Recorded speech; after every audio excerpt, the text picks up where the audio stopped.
네, 우리 함께 인사하겠습니다. 서로 인사하겠습니다. 사랑합니다. 축복합니다. 존경합니다. 사랑합니다. 네. 네, 아무래도 같은 다락방 식구들이라 더 밝게 인사하시는 것 같습니다. 우리 교회는요, 코로나 기간 중에도 현장에서 모일 수는 없었지만 온라인으로 계속해서 훈련 사역을 진행해 왔습니다. 그리고 이제 현장에서 모일 수 있게 된 이후부터는 이제 모든 훈련 사역이 대부분 정상화가 되어서 함께 모여서 훈련 사역을 진행하고 있습니다. 이번 학기에도 우리 TTS를 비롯해서 총 약 70여 분의 훈련생들이 훈련의 자리에 함께 나와서 말씀으로 깊이 하나님을 만나고 예수 제자로 성장하기 위해서 몸부림을 치고 있습니다. 하지만 우리 다락방 소그룹은 한동안 모이지 못했었죠. 코로나 기간 동안에 비록 함께 모일 수는 없었지만 작년 1년 동안 다시 모이기 위해서 여러 가지로 여러모로 힘써 왔습니다.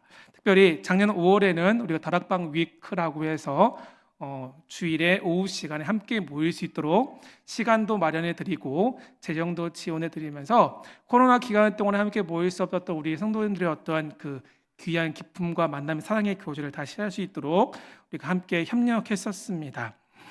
그리고 2학기 때부터 이제 다락방 모임이 정상화되면서 이제 현장 예배 참석 인원도 어느 정도 이제 회복되고 있고요. 또 작년 1년은 우리가 다시 한번 소그룹을 통해서 훈련을 통해서 우리 코로나 이후에 더 강한 교회로 일어서기 위해서 어떤 준비 작업과 준비의 월명하게 시간이었다면 올해 2024년은 이제 훈련 사역과 소그룹 사역을 통해서 코로나 이전처럼 우리가 더욱더 활력을 더 되찾을 수 있는 그런 것을 기대하는 마음으로 또 1년을 새롭게 출발하려고 합니다.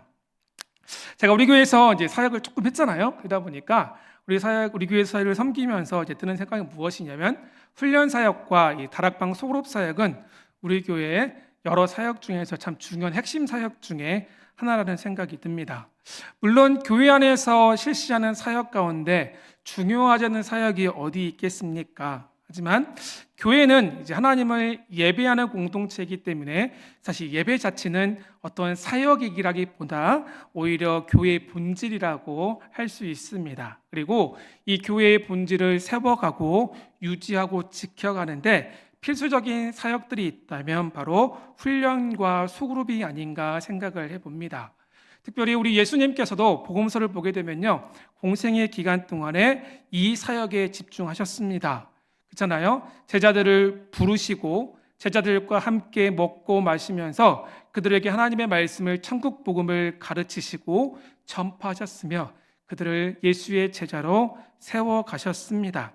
함께 먹고 마시며 교제하는 생활을 통해서 건강한 공동체, 소그룹을 이루셨잖아요. 그래서 예수님은 이 훈련과 소그룹을 통해서 하나님 나라 백성으로 우리가 어떻게 살아가야 하는지, 예수 그리스도 제자가 어떠한 정체성으로 어떻게 살아가야 하는지를 우리에게 직접 보여주시고 우리에게 그 방법을 가르쳐 주셨다는 사실입니다. 그러므로 훈련과 소그룹은 하나님을 예배하는 교회 공동체를 세워가고 하나님 나라를 이 땅에 확장하는 데 아주 중요한 핵심 사역이라고 말씀드릴 수 있습니다. 그래서 오늘 본문의 말씀을 중심으로 우리가 훈련 사역을 다시 시작하고 다락방 소그룹을 시작하면서 우리가 훈련과 소그룹에 임하는 우리의 어떤 마음가짐과 각오와 기대감을 다시 한번 확인하는 시간을 갖기를 소망합니다. 제가 함께 요한복음 21장의 본문을 함께 나눌 텐데요. 21장에 기록된 말씀, 제가 오늘은 15절부터 18절까지 말씀을 읽었지만 사실 21장 전체 말씀을 보게 되면 저는 21장 전체 말씀 가운데 나오는 예수님의 제자들의 모습을 이렇게 정의하고 싶습니다. 같이 한번 읽어볼까요? 함께 읽겠습니다. 쭈뼛쭈뼛거리던 제자들 다시 새로운 출발을 시작하다. 제자들이 쭈뼛쭈뼛 거리고 있다가 21장에 보게 되면 예수님을 만난 이후에 다시 새로운 출발을 하게 되었습니다. 부활하신 예수님을 만난 7명의 제자, 오늘 본문에 보게 되면 21장 초반 보면 7명의 제자가 이제 예수 자신들의 생업 터전이었던 디베랴 호수, 다른 성경은 갈릴리 호수라고 나와 있죠. 디베랴 호수로 다시 돌아왔습니다. 제자들은 호수에 돌아와서 물고기를 잡으러 가자는 베드로의 그 이야기를 따라 물고기를 잡으러 갔습니다. 부활하신 예수님을 이미 2차례나 직접 만났고 예수님을 심지어 예수님의 그 옆구리와 못자국, 손자국을 통해서 직접 만져보았던 제자들이 이상하게도 예수님을 만나기 이전에 자신의 삶의 현장으로 돌아와서 이전에 하던 일을 계속해서 다시 하고 있습니다. 그래서 어떤 분들은 이 말씀에 대해서 제자들이 부활하신 예수님을 다시 만났지만 사명을 저버리고 이전 모습으로 돌아간 것 아니냐라고 이야기하신 분들도 계십니다. 하지만 절대 그렇지 않습니다. 제자들은 디베랴 호수, 갈릴리 호수로 돌아간 이유는 무엇이냐면 마가복음 16장 7절에 보게 되면 여인들이 예수님의 무덤에 찾아갔습니다. 왜냐하면 예수님의 시신에 향품을 바르게 갔잖아요. 그때 무덤에서 여인들이 한 청년이라고 표현했는데 천사를 만납니다. 그리고 천사들이 뭐라고 얘기하냐면 가서 제자들에게 예수님께서 말씀하신 것과 같이 예수님을 만나기 위해 갈릴리로 가라고 말씀하셨습니다. 예수님께서 먼저 가 계시니 그곳에서 너희는 예수님을 만나기 위해서 그곳에 가라고 말씀을 하셨어요. 실제 마가복음 14장 28절은 예수님께서 제자들에게 하신 말씀이 이렇게 기록하고 있습니다. 함께 읽어볼까요? 함께 읽겠습니다. 그러나 내가 살아난 후에 너희보다 먼저 갈릴리로 가리라. 아멘. 예수님이 이미 십자가를 지시기 이전부터 제자들에게 말씀하시기를 내가 십자가를 진 이후에 부활한 이후에 갈릴리로 먼저 가 있을 테니 너희는 그곳으로 오라고 말씀을 하셨습니다. 결국 제자들은 지금 부활하신 예수님을 만난 이후에 예수님을 다시 만나기 위해서 디베랴 호수, 갈릴리 호수로 돌아왔습니다. 예수님이 다시 부활하셔서 너무나 놀랐고 기뻤지만 또 예수님께서 명령하신 대로 우리가 디베랴 호수, 갈릴리 호수로 오긴 왔지만 제자들은 아직 뭘 어떻게 해야 할지 알지 못한 채 쭈뼛쭈뼛거리는 모습이 본문에 기록되어 있다는 거죠. 이때 예수님은 제자들을 다시 만나 주셨습니다. 예수님은 어부였던 제자들에게 아주 친숙한 삶의 터전이었던 이곳 디베랴 호수에서 제자들을 처음 만나신 곳이 이곳이잖아요. 바로 이곳으로 그들을 다시 초청하시고 예수님을 마치 처음 만났을 때 경험했던 그 현장, 그 사건, 그 비슷한 곳에서 다시 제자들을 초청하시고 만나고 계신다는 사실입니다.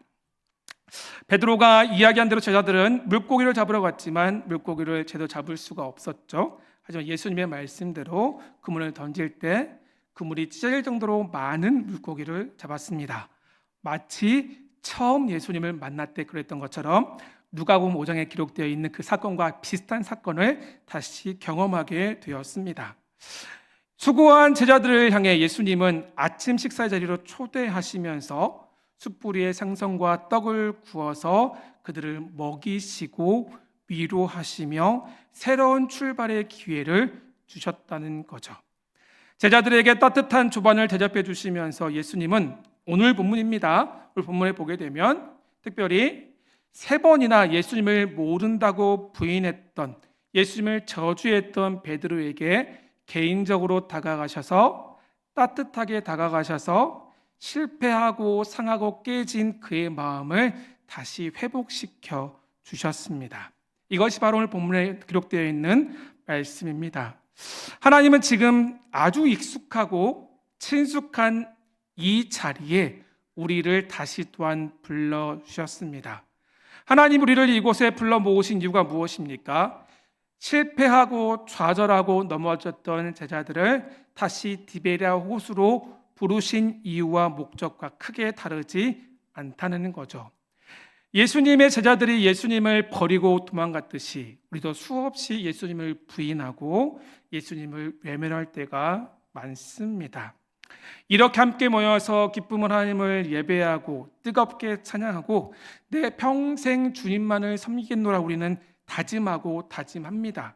오직 예수만이 나의 생명이고 내 삶의 이유와 목적이라고 고백하지만 실제 우리의 삶에서는 우리는 많은 실패와 좌절을 경험할 때가 분명히 있거든요. 우리는 고백한 대로 마땅히 살아야 하지만 고백대로 살지 못할 때가 너무나 많이 있습니다. 세상에 살면서 일주일 동안 마치 예수를 믿지 않는 사람들처럼 살아갑니다. 하나님이 살아계시지 않는 것처럼 말하고 하나님이 계시지 않는 것처럼 행동하고 하나님이 나와 전혀 상관하지 없는 것처럼 우리는 행동할 때가 있습니다.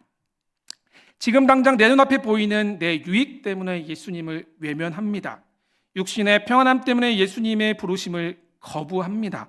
나의 육신의 정력과 안목의 정력과 이생의 자랑 때문에 수없이 예수님을 배반하고 나 자신을 선택하는 것이 우리의 솔직한 모습이거든요. 하지만 그럼에도 불구하고 예수님은 우리를 다시 하나님의 말씀이 선포되는 이 자리, 하나님을 향해 전심을 예배하는 예배 자리를 불러주셨습니다. 뿐만 아니라 말씀을 통해 예수 제자가 어떻게 살아가야 하는지 직접 가르쳐 주시고 보여주시는 훈련의 자리를 초대하십니다. 또한 나처럼 하나님의 말씀대로 살아보겠노라고 다짐하고 몸부림치며 하루하루 부대끼며 살아가는 믿음의 동역자들이 함께 모여있는 다락방의 자리를 불러주셨다는 사실입니다.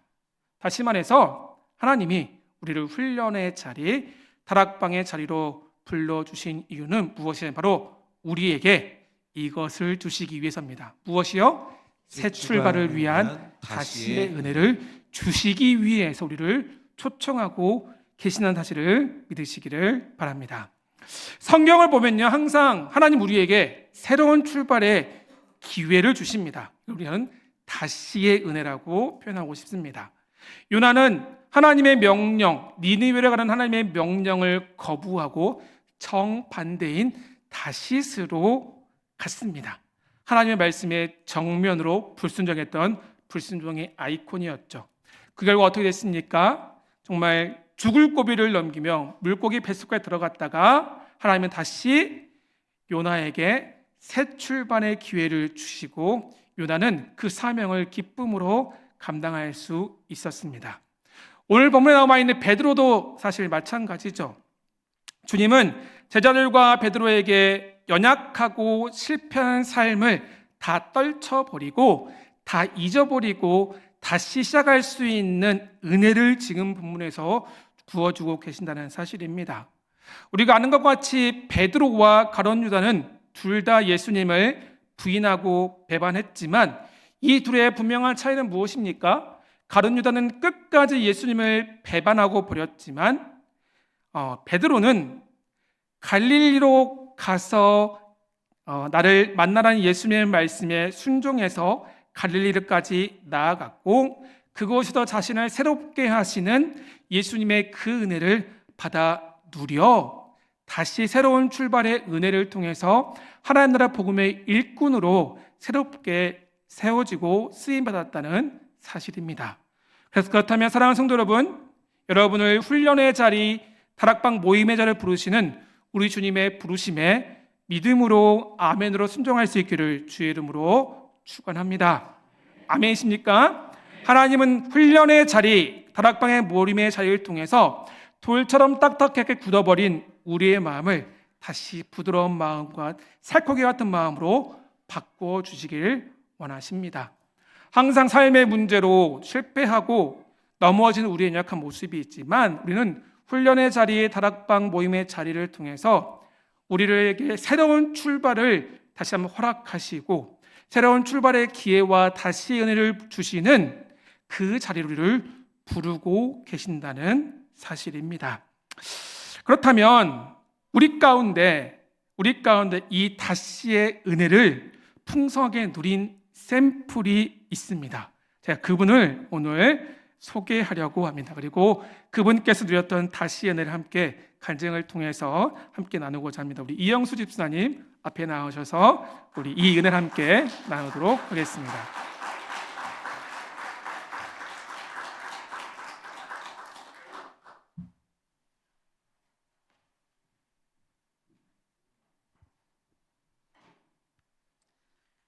안녕하십니까. 저는 이번에 새로이 다락방 훈장이 된 이영수 집사입니다.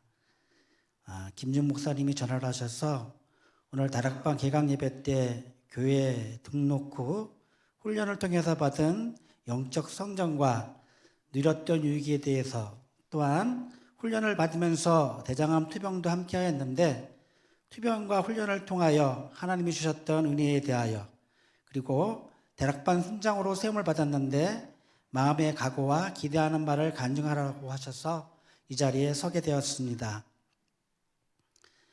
제가 성남제일교회 등록교인이 된 것은 2019년 11월입니다. 연수로는 벌써 6년이 되었네요. 등록하고 세진자반이 끝나는 시점, 코로나가 시작되어 비대면으로 성장반, 제자반, 사역반을 교육을 받게 되었습니다. 처음에는 내가 왜 이런 교육을 받아야 되지? 이미 다 알고 있는 내용이었고 배웠던 교육인데, 나름 40년 신앙생활을 하면서 중고등학교 때 사형리, 칠형리, 칼빈주의를 배웠고 주일학교 교사와 부장, 중고등부 교사와 부장, 청정부 부장을 거쳐 안수 집사까지 된 내가 이런 것을 처음부터 다시 배워야 하나? 이런 교만과 자만이 나의 생각과 마음을 찾아왔습니다. 그러나 교육은 진행되었고 불평과 불만으로 가득 찼던 그 과정에서 하나님의 섭리를 다시 깨닫게 되었습니다. 그것은 함께하는 것과 낮아짐의 삶이었습니다. 세진자와 눈을 맞추고 그들과 소통하는 과정 속에서 잃어버렸던 예수님의 사랑을 생각하게 되었고 교만과 아집, 자만으로 가득 차 있는 나를 발견하고 낮아짐의 삶을 살아야겠다고 다짐하였습니다. 제 인생에서 가장 큰 역경이 다가온 시점이 있었습니다. 그것은 2022년 11월 대장암 3기 판정을 받게 되었습니다. 건강보험공단이 정기검사에 대장 내시경 검사를 받아야 한다는 그런 연락을 받고 회사에서 가까운 병원에서 검사를 받았는데 조직검사 결과 암이라고 판결이 났고 3일 후에 분당 서울대병원에서 진료를 받게 되었습니다. 근데 저에게는 이 3일이 너무나 두렵고 떨리고 힘든 날이었습니다. 첫날에는 아무 생각 없이 그저 멍하게 하루를 보냈습니다. 현실을 받아들일 수 없었습니다. 둘째 날이 되면서부터 죽음의 두려움이 다가오기 시작했습니다. 내가 죽는 것에 대해서는 평상시에 생각하고 있었기에 아무런 문제가 되지 않았지만 아내와 자식들을 생각하니 걱정과 근심이 나의 마음을 억누르고 견디기 힘들게 하였습니다. 어디에도 그 누구에게도 지금 나의 처지를 이야기하고 상담할 사람이 없었고 오직 여호와 하나님만을 바라보게 되었습니다. 저는 하나님께 물었습니다. 왜 나에게 이런 시련을 주셨습니까? 때로는 원망도 해보고 또 하나님께 애원도 해봤습니다. 소리내어 울 수 없는 상황 속에서 하염없는 눈만이 나의 두 눈에 흘러내렸고 하나님은 침묵하셨습니다. 그날 밤 꿈속에서 사다벌이 고백했던 이후로는 누구든지 나를 괴롭게 말라. 내가 내 몸에 예수의 흔적을 가졌노라. 갈라디아서 6장 17절 말씀이 떠올랐고 저는 너무 놀라 눈을 떴습니다. 그때가 새벽 2시에서 3시 사이였습니다. 저는 이것이 하나님의 음성이라고 확신하고 감사의 눈물과 기도를 드렸습니다. 셋째 날 아침 너무나도 기분 좋게 잠자리에서 일어났습니다. 내가 처한 상황을 바뀌지 않았는데 마음은 기쁘고 즐거웠습니다. 성령이 도움이 없이는 느낄 수 없는 그런 마음이었습니다.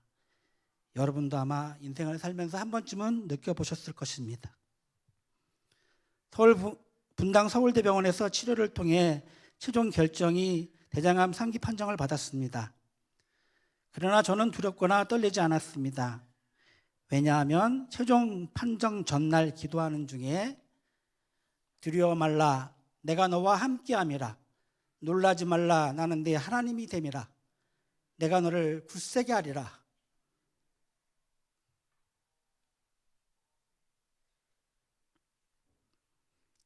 참으로 너를 도와주리라 참으로 나의 의로운 오른손으로 너를 붙들리라.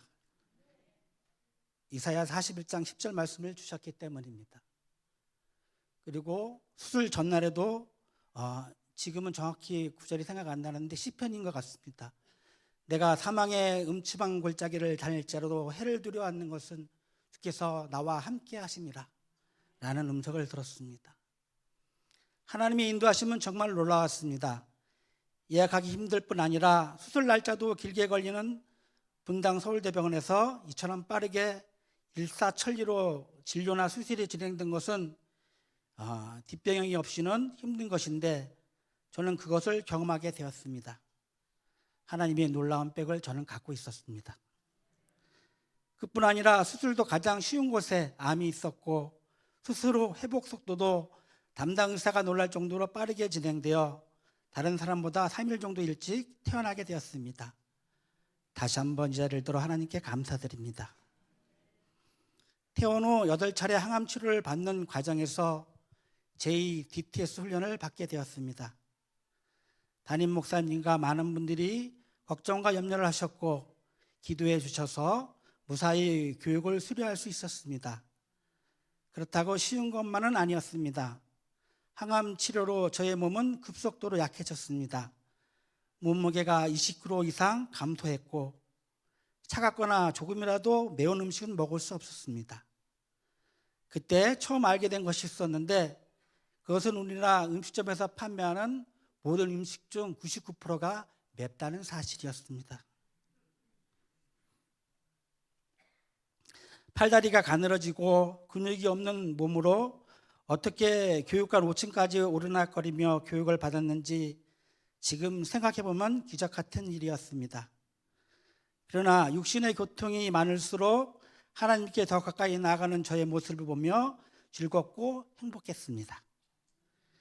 제2DTS 훈련을 통해 저의 신앙이 깊이가 더욱 한 단계 성장했고 했다고 자신 있게 말할 수 있습니다. 40년 신앙생활을 해왔지만 많은 부족한 부분을 제2DTS 훈련을 통해서 배우고 알게 되었습니다. 하나님의 음성을 듣는 것, 중보 기도하는 방법, 예수 제자의 삶, 성도의 다름을 인정하고 존중하는 것 등 하나하나 열거하기보다는 직접 체험하는 것이 중요합니다.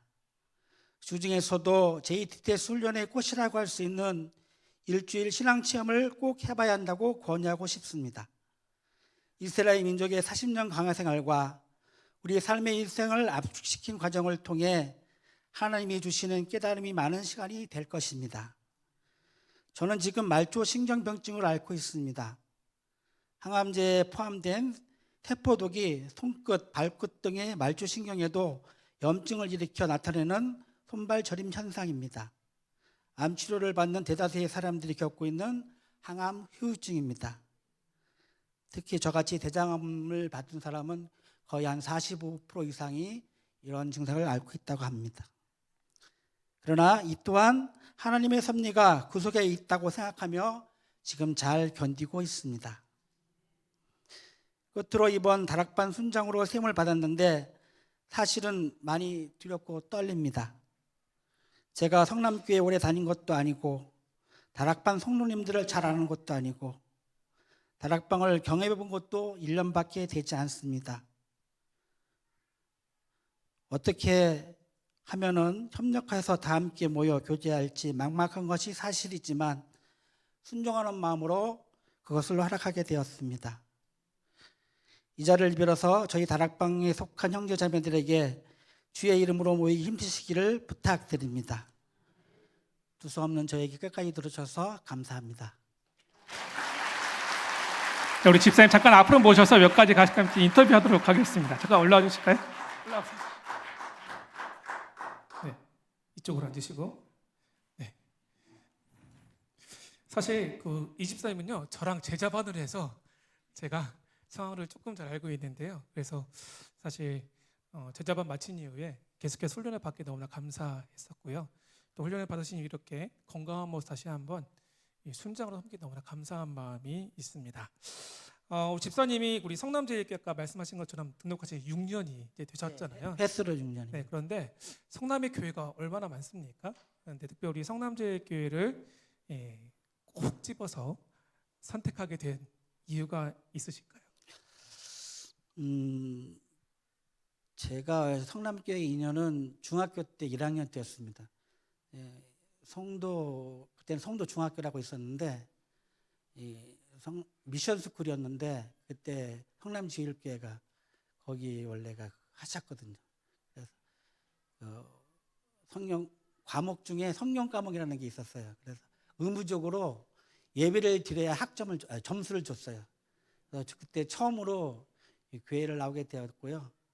뭐 특별히 오게 된 거는 저도 신앙생활하면서 이제 말씀의 중요성을 알기 때문에, 그리고 성남의 이단이라든가 이런 것들이 많아서 여러 군데 이제 예배드리러 다니고 그 중에서 이제 말씀을 듣고 결정하게 되었습니다. 네. 또 우리 교회 이제 등록하신 이후에 사실 아까 간증에 말씀하셨던 것처럼 내가 안수 집사까지 되었는데 교회를 옮겼다는 이유만으로 교회 등록해서 새가족부터 성장반, 제자반, 사역반, 이제 DTS 훈련까지 함께 이제 받으셨는데요.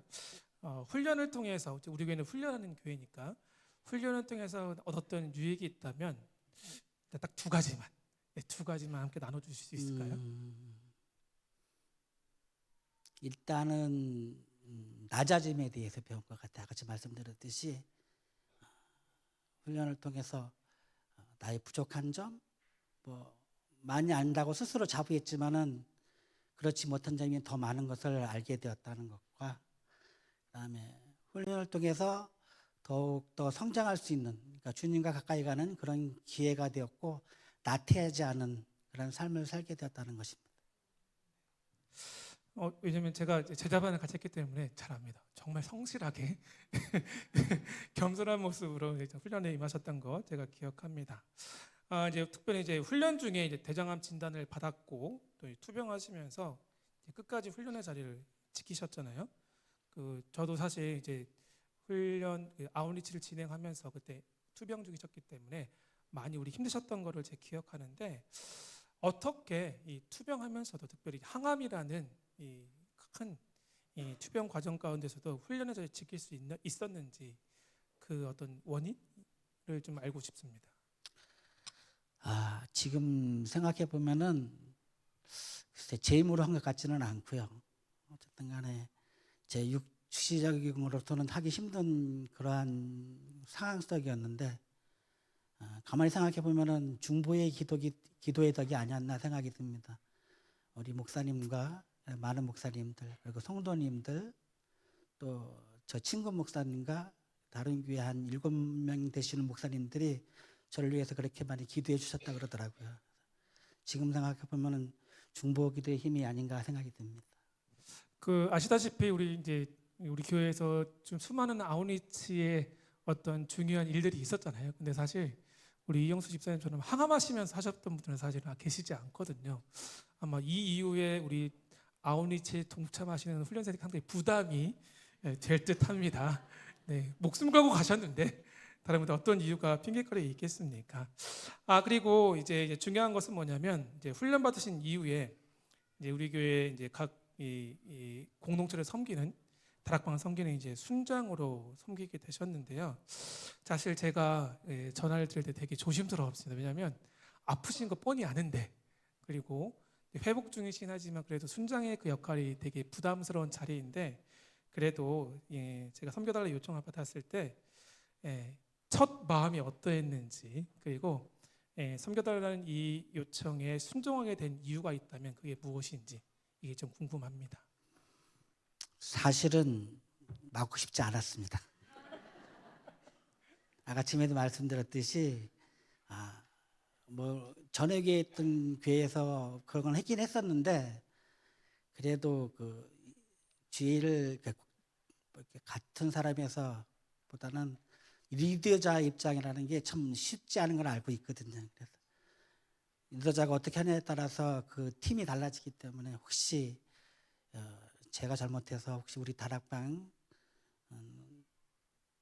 사람들이 신앙이 좀 떨어지거나 아마 그걸로 실망한 일이 생기지 않을까 걱정이 되렸는데, 그래도 어차피 제 인생은 이제 하나님께서 하시는 일이니까 옛날 같았으면 못한다고 했을 텐데 순종하는, 지금은 무조건 교회에서 하시는 일에 대해서는 100% 순종하기로 이렇게 마음먹고 있기 때문에 그래서 아마 순종하게 된 것 같습니다.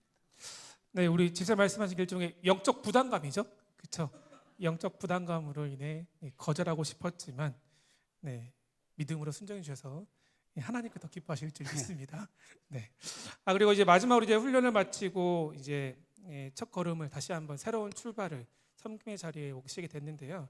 혹시 뭐 개인적인 부분이나 사역적인 부분에서 기도 제목이 있다면 함께 나눠주시면 우리 성도님께서 기억하시고 함께 기도할 수 있을 것 같습니다. 개인적인 부분과 사역적인 부분 두 가지 기도 제목 요청 한번 드립니다. 큰 일은 제가 한번 겪었고요. 이제 새 일이 이제 저한테 올해부터 제가 같이 동업한 친구들하고 헤어져서 혼자 독립하게 되었어요. 그 일을 위해서 좀 기도해 부탁드리고 싶고요. 그다음에 앞으로 신앙생활 순장으로서 임무를 담당하게 됐는데 잘할 수 있도록 이렇게 기도해 주시기 바랍니다. 네, 감사합니다. 우리 하나님께 영광의 박수 함께 하도록 하겠습니다. 네, 집사님 감사합니다. 네.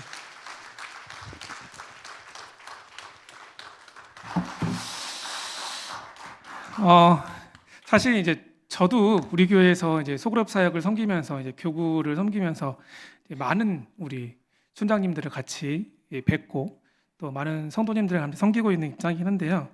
사실 교우를 담당하는 이제 담당 목사라서 참 부담스러운 게 있습니다. 왜냐하면 아까 말씀하신 것처럼 이 순장으로서 사역을 감당하시는 성도님들의 영적 부담감을 사실 잘 알고 있습니다. 그래서 제가 다시 한번 전화드려서 요청하게 될 때 많은 이제 부담감을 갖고 계시고 어려움이 있는 걸 알지만 사실 그럼에도 불구하고 하나님 주신 귀한 이 섬김의 자리이기에 아멘으로 반응하시는 우리 모든 귀한 우리 순장님들과 권장님들에게 진심으로 감사의 말씀을 다시 한번 드리고 싶습니다.